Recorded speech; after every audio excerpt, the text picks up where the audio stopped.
Hey crafters!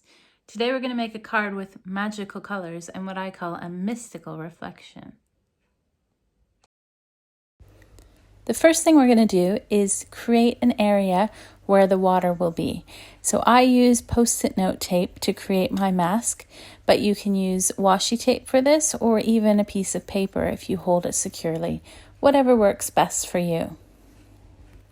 So the first color I'm using in my background is a Distress Ink Spun Sugar. This is a very light color and you might not even see it at first.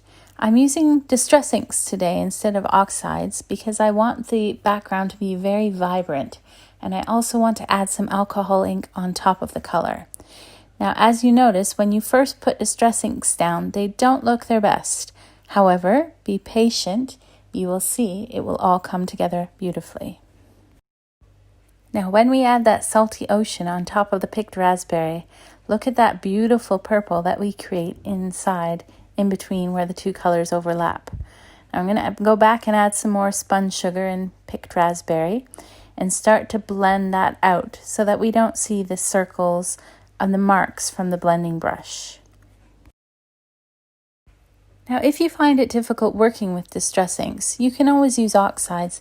But personally, I like the effect of the Distress Inks, especially on something like this where I wanted a mystical, magical background. And look at that beautiful purple that I get just from blending those two colors together. Now the last Distress Ink we need is the Chip Sapphire, which is a dark blue. It's almost like a black, and that will help to finish off our mystical sky. So we're just going to go over that Chip Sapphire area again a few times just to blend out those marks and make it look seamless. Now we're going to take this Chip Sapphire down the sides a little bit to create a bit of a frame there. And we will be adding more of this color later because it's just beautiful and it helps to create the mystical effect that we want on this card. It's really coming along nicely now. Now I'm going to remove that mask so that we can work on the water area. Now because this ink is still a little bit wet, the post-it note tape doesn't stick very well, so you could always hit it with a heat tool to dry the ink if you like. Now I'm going to add faded jeans in the back of the water. Now you'll notice I don't worry too much about the right hand side of the water where the water meets the shore because I'm going to be adding more ink later. Now the interesting bit. I'm going to take my Zuri stamp from Lavinia Stamps and I'm going to ink him up, every part of him except for the bottom of his feet. I'm going to line that stamp up so that the bottom of the stamp is right on the notch of my waffle flower media mat, and then I can push my paper on top and rub it, and this will create my mystical reflection. Now I'm going to remove the mask and take Zuri again, and I'm going to re-ink him and put him facing his reflection. Now just be sure to clean your waffle flower media mat after inking it because you don't want it to stain. That looks gorgeous. Now I'm going to use the Tree of Wisdom stamp and I'm going to position it exactly where I want it to be, and using my stamp platform I'm going to use the same black ink and add that onto our background. Now be sure to let this ink dry or hit it with your heat tool before coloring. Now I'm going to color in the tree with E25, the Copic color, and because I've used Distress Inks in the background, I can easily see the brown of the Copic. If I were to use a Distress Oxide and then put the alcohol ink on top, you wouldn't see the rich brown color and it might even look a little bit milky. Of course, you can always mask the tree before, but that will be a very time-consuming process, especially with all these branches. Now, once I'm happy with the tree, I'll just add a second layer of ink there so it's nice and rich. I can move on to the next step. So I'm going to use the Speckled Egg Oxide and pounce over the water, and that will give it more of a mystical look. You could always use white for this as well if you don't have the speckled egg. And then I'm going to use my little finger dauber so that I can add that same effect along the shoreline and around the tree. And I'm just being careful so that the ink doesn't go over the tree area. Now, do you remember that gorgeous chip sapphire? Well, we're going to add it a bit more down here just to help tie in the colors. And it really looks nice if you add it along the bottom of the water. You could always use a sponge dabber for this, but I'm just using a regular blending brush.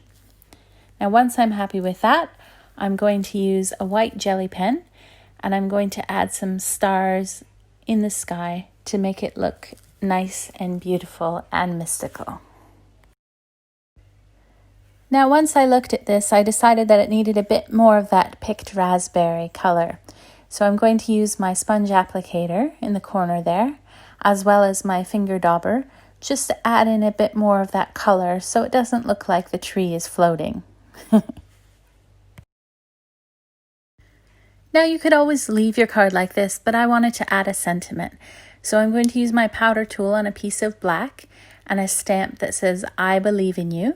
This is from the Hero Arts Beach Heroscape, and I'm going to stamp it in Versamark and then add some white embossing powder on top so that I get a lovely bright message that would make anyone have a wonderful day.